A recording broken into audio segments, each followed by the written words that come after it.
好，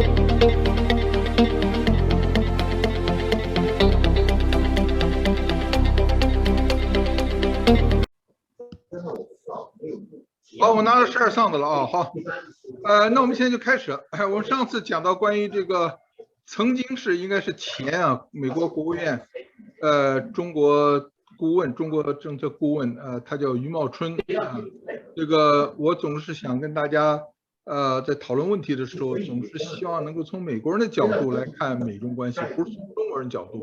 所以余茂春呢，当然是从美国人角度，但是他是一个知根知底的中国人，所以我是从这两个角度来推荐他的一些严肃的谈话，我觉得对我们有很大的帮助。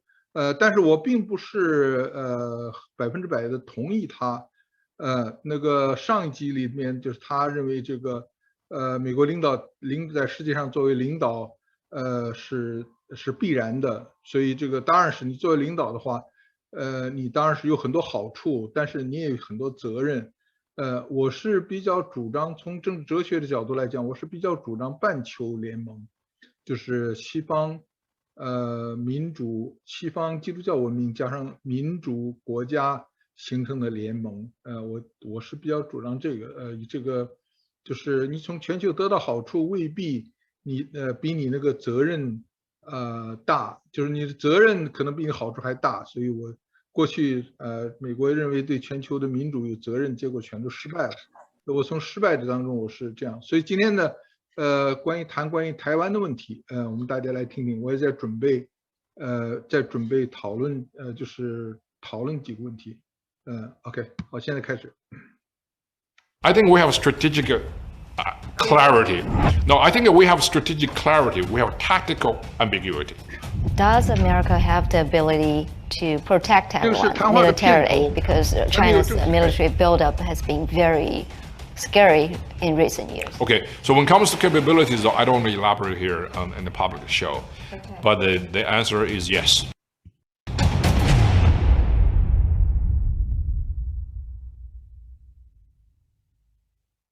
What's your assessment of the security situation in the Taiwan Strait? Well, the Taiwan security situation has always been the same. There's only articulation of that kind of a confrontational nature. China never wants to give up its threat of use of force. The United States has never given up its commitment to the defense of Taiwan, right? So Taiwanese have never given up its strong desire to maintain status quo, to keep Taiwan as it is. To keep status quo is not the same as Taiwanese independence. Nobody in Taiwan is talking about Taiwanese independence. Everybody's talking about keep Taiwan as it is.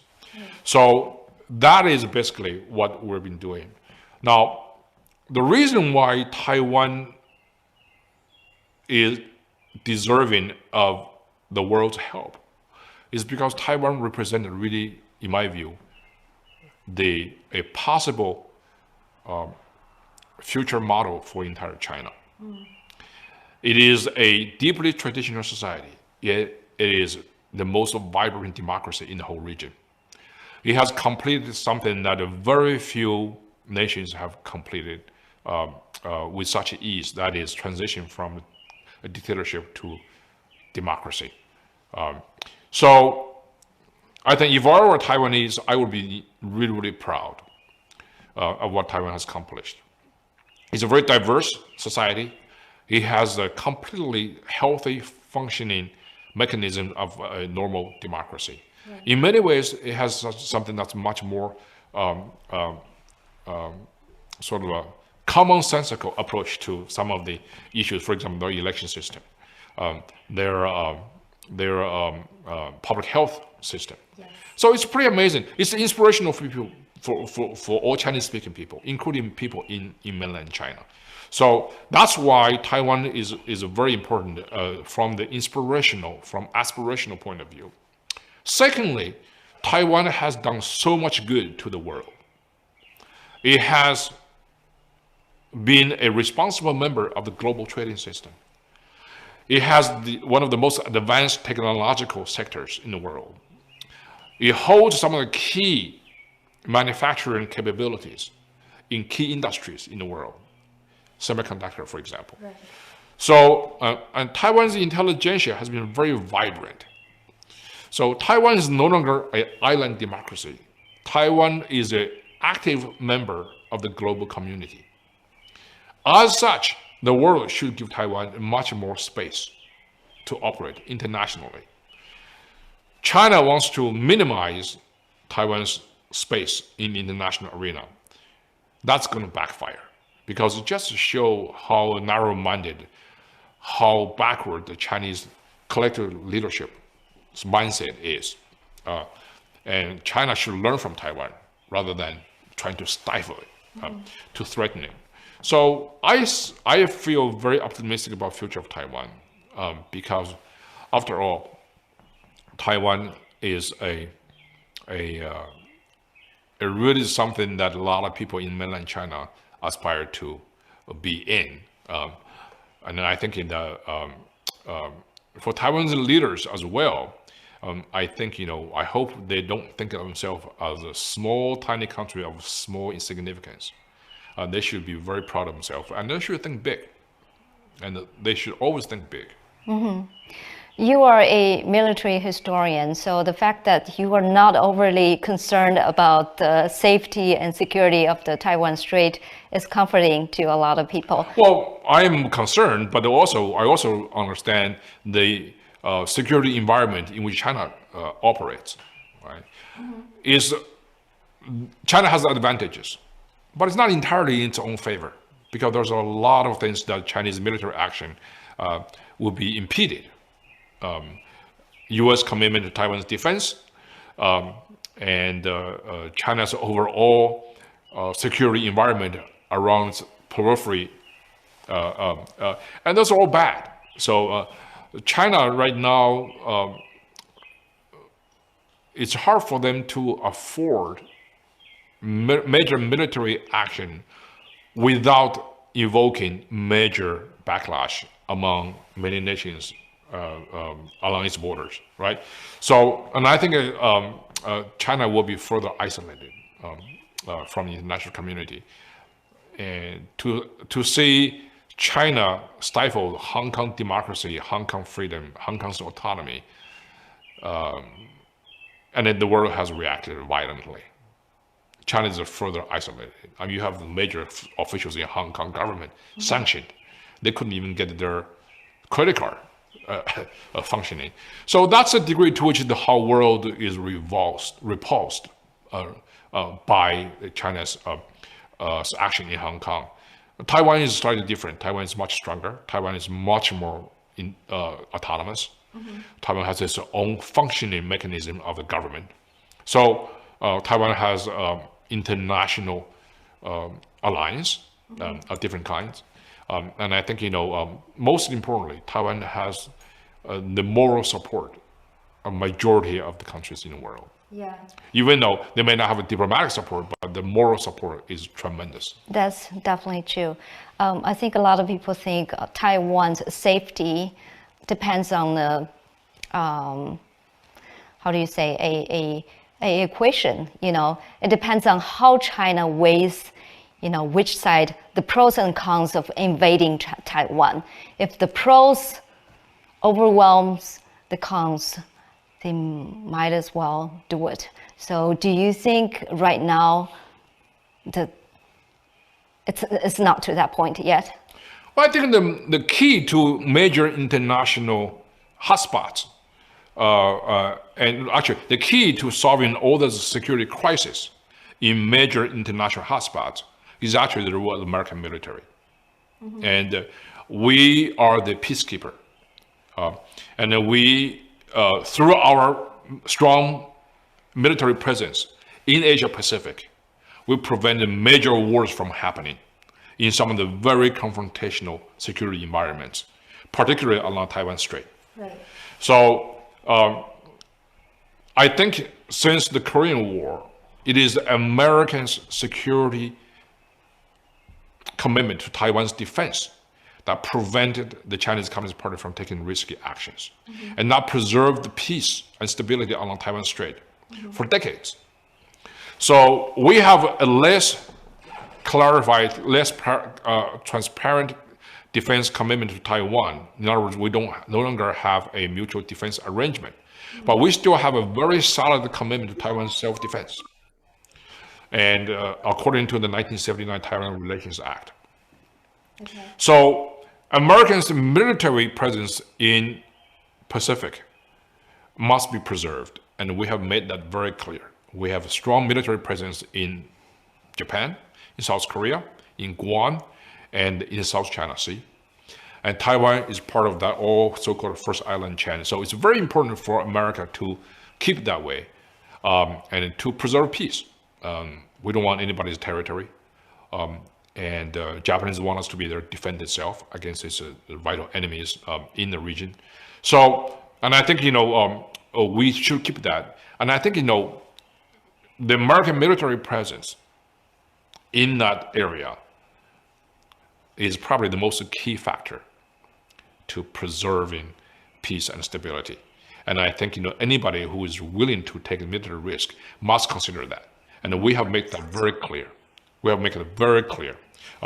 In Taiwan Strait, people always say there is strategic ambiguity. Right. I don't think so. I think we have strategic clarity. No, I think that we have strategic clarity. We have tactical ambiguity. So, and that's very important. We never told the Chinese that we're not going to abandon Taiwan if we do some A, B, C, D. We always say peace and stability along the Taiwan Strait is key to American interest. Okay. We don't tell the Chinese how many aircraft carriers we'll send over there. And that's ambiguous because that's tactical, right?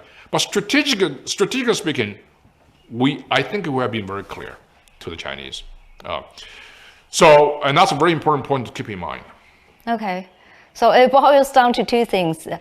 Can America defend Taiwan, and will America defend Taiwan? The answer to those two questions are? I think American people are more and more aware how Taiwan is related to the United States. Taiwan is not the regional issue.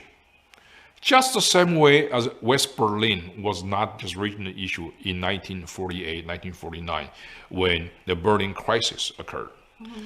To preserve West Berlin and its freedom is not just an American problem, it's a global problem, right? So that's why we led the world to preserve West Berlin and its freedom for decades until the evil empire is gone. So Taiwan is the same thing. So we have that, and Taiwan is actually very important because Taiwan is at the forefront of confronting Chinese communism. And it has so many resources we Americans could use, right, to benefit our own system. Yeah. For example, Taiwanese are very sophisticated in preventing election fraud and election interference from foreign countries. Mm-hmm. They have a very sophisticated cyber defense to preserve its integrity of election systems. Mm. We in America also have the same problem. And each election in recent memories, we have had that problem. Foreign sovereign government interfere with American electoral processes. And that's something we can learn from Taiwanese. We have. Mm-hmm. So, and also, Taiwanese are very, very successful in economics and trade. And they make an incredible contribution to global wealth. We, America, our major industries were gradually more and more dependent on the Taiwanese suppliers, right? Semiconductor, for example, right? So that's why Taiwan's economy and American economy were more and more integrated. And let alone the free exchange of intellectual talents in Taiwan and the United States. I mean, it's very, very robust. And I think, in other words, Taiwanese and Americans, we have so much more in common to share. Yeah, I was wondering if that's the Trump administration's strategy to protect Taiwan the most powerful way, just to let Taiwan has so much interest to other countries. You have investment, the EU have investment in Taiwan. America has investment in Taiwan. You have so much invested interest in Taiwan, so you cannot abandon Taiwan. Well, Taiwan is actually yes, Taiwan is very important. Taiwan provides a very healthy and meritorious alternative to China. When China banned foreign journalists, they normally, in the old time, they went to Hong Kong. Hong Kong is no longer free, no longer autonomous. So now, drove of those foreign journalists kicked out by the Chinese regime went to Taiwan. And that's a good thing. Taiwan provides a very good alternative to the Chinese model of governance. One of the biggest lessons the world has learned in the last several decades is our over-dependence on Chinese in our supply chains. And I think in many, many countries right now are realizing that's a mistake, so they're trying to diversify their supply chain. So they're trying to lessen their dependence on China. Taiwan is a perfect alternative to that. You can see international capitals gradually move away out of China. They have several places to go, right? India, Vietnam, and now obviously Taiwan. Particularly some of the industries that rely on, say, Chinese language capabilities and the Chinese culture affiliation, and they're all moved to Taiwan. I know there are many Chinese language learning programs among many universities and colleges in the United States. They are ending their operations in China. Where do they go? They go to Taiwan. So that's the very natural solution to solving our over-dependency on China. Right, right. Another big question is, does America have the ability to protect Taiwan militarily? Because China's military buildup has been very scary in recent years. Okay, so when it comes to capabilities, I don't want to elaborate here in the public show, but the answer is yes. Okay, that's good enough.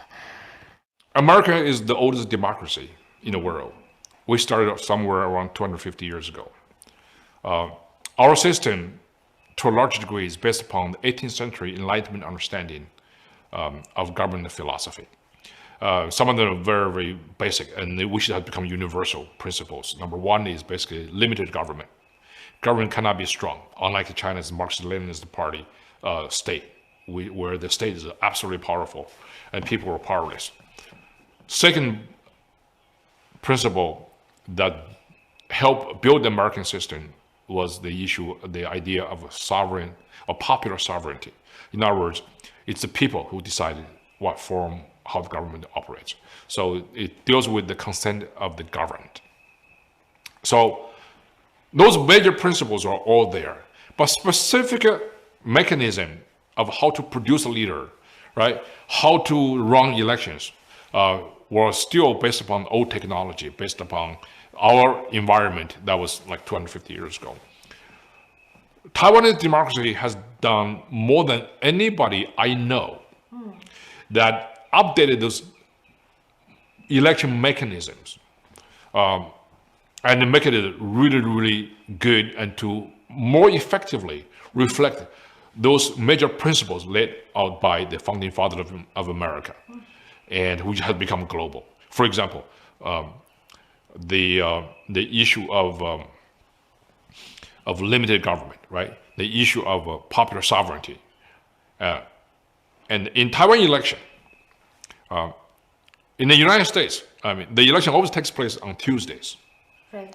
In the 18th century, makes perfect sense because of the communication means and also the limitation to people's participation in the election. So Tuesday is a working day nowadays. So it's really limited people's participation in the election on that particular day. Taiwan election, they solved that problem. Their election always takes place on Saturdays. So it's day off. So more and more people participate in those things, in election. And secondly, you might say, with the advent of modern communication technologies, popular pollings can have tremendous impact upon how people vote. And that also subject the nation to manipulation of statistics, polling methods, and partisan bickerings. And in Taiwan, for example, there was a law that actually prohibits publication of any polling data 10 days before the election day. And I thought that was a very good one, right? And I think, Taiwanese actually have a much more balanced referendum system. In other words, if there's some major issue affecting the nation, and you can basically conduct another round of referendum to hear the voice of the people, so to speak. America is a federal system. It's very big. So election basically is run by different states. Different states have different standards of conducting elections. And that created some problems, even though there's a Supreme Court to sort of try to unify the nation's laws. But still, each state has tremendous power regulating how a state could run. And the integrity and accuracy of the elections vary tremendously in the United States, right? Depends on which party is in power. In Taiwan, you don't have that problem. Maybe it has something to do with the size of the country. It's small, much easier to administer. So I'm just giving you those examples. Taiwanese democracy is very vibrant. It's very thorough, but most importantly, it's very fair. A society without fairness is a society without justice. A society without justice is a society without security. Okay. Let's talk about Hong Kong. Okay. How do we revive Hong Kong's democracy, or it's a lost case and we should just move on? Hong Kong is a very symbolic case in promoting democracy and human rights. The reason Hong Kong is different from China since 1997 is because there was an international understanding and the Chinese Communist Party's promise, a solemn promise, that Hong Kong will remain separate from China in its political system. Hong Kong will keep its freedom, its rule of law, its judicial independence. In other words, Hong Kong would maintain a high degree of autonomy. That promise was taken seriously by the global community. China has solemnly sworn they're going to abide by its own promise. That promise was broken. That promise was shamelessly broken. So that's why to bring back Hong Kong's democracy, Hong Kong's freedom and basic autonomy, you have to really keep Hong Kong separate from Chinese Communist Party's model of governance. That is looking really more and more unlikely in light of the recent developments in the last year or so, because the Chinese government seems to determined to keep Hong Kong as if it's one of its own provinces. That's very unfortunate. And I think, the saddest thing is Hong Kong elites, much of Hong Kong elites went along with it. The protests are very feeble. The strongest protests have been brutally suppressed. So there is only a phony mask of the rule of the law in Hong Kong, because the judicial system has lost its independence. And the journalism in Hong Kong has lost its basic freedoms. So it's a long way to go. I do not see the immediate future of returning Hong Kong to where it was 3 years ago, right now. But that doesn't necessarily mean there's no hope, because Hong Kong still wants the world to believe that it is a vibrant city. Its financial institutions can continue to function as it was before, even though there's a lot of doubt, but the Hong Kong government can still pretend that's the case. So that pretension can be used both ways, right? I think there's a shrinking leverage the world can do to bring back freedom to Hong Kong. But the leverage is not totally gone yet. Do you think Hong Kong's future now is more than ever depends on China's future? Like what kind of China we'll get will decide what kind of Hong Kong we'll get. Not only Hong Kong's future depends on China's future. The entire region, to a larger degree, the whole world's future, it depends on China's future. Because China is a country of great significance to many of our daily lives. Not only from the material point of view, but also from the point of view of political philosophy, from point of view what kind of life we will be living in 20, 30 years from now. Right. And I think, if the Chinese Communist Party's model of governance prevails, and then we'll all be in trouble. So it's incumbent upon all of us to face this challenge, to guide the future direction of China to its natural and I think it's a wholesome conclusion. That's not something that we're going to do it to change the regime, as people always try to warn us. Say if we push China too hard, change the regime, that basically make Chinese people all mad at the United States. The question actually is wrong. The question right now is not whether we want to have regime change or not. The question should be asked is, if the Chinese current system does not change, will the Chinese Communist Party model of government change all of us? So that's the key question. So, and I think, we should not really assume we have the natural capability, we have the natural rights to change China, but we have to really assume absolutely that we have the right to defend ourselves. Very strong words. And that's why mainland China is a society without fairness, and therefore is a society without justice. Without justice, the society is not stable.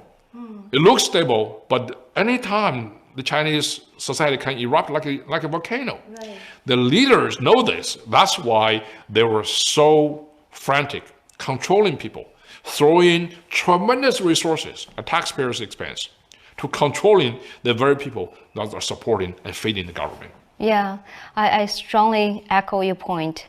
I think in China, the interesting thing about China is prosperity and demise can coexist all the time. Like you can have both. You can have prosperity, but one thing change and you can have the total demise. Well, you see, that's all boils down to governance. If the governance model is lousy, the government is not stable. Okay. People always have this erroneous notion that somehow if Chinese people are better off economically, they're richer, therefore the government will be more stable. The CCP will be there forever. That's wrong, because the opposite is true. If people are richer, they have more property. When they have more property, they need the constitutional law to guarantee their property rights. If they don't have property rights protection, and then they are not very happy. And all major revolutions were led by the property class, the middle class. The French Revolution were led by the third estate, the people who getting rich but without political power, without social justice, right? You can say, the American civil rights and American Revolution are all led by people who want to preserve the property rights. China does not have property rights. Government of China has enormous power.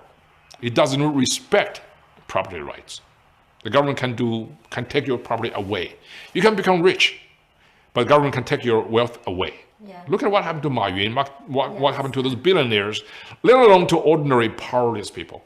So that's why a lot of people in China, when they're getting rich, the first thing they think of is taking their wealth out of China, to go somewhere else where their property can be protected, their assets can be protected. And of course, the Chinese government restricts free flow of currency. So in other words, China is a very controlled society. A controlled society cannot have longevity. That's true. Last question. what would a U.S.-China relationship look like without the Chinese Communist Party? I hope the Chinese Communist Party will still continue to exist, but as one of the multi-party society. In the United States, we have the Communist Party. In Russia, they still have the Communist Party. In many Western countries, they have Communist Party too. But they all function within the multi-party democratic system. They don't have a party monopoly, right? So in the future, I hope the Chinese people will make a wise decision to make China a diverse democratic system where all kinds of political interests come from their own parties.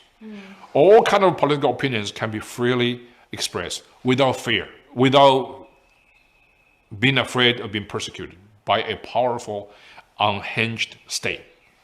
So I think by then, the Chinese people will have a bright future.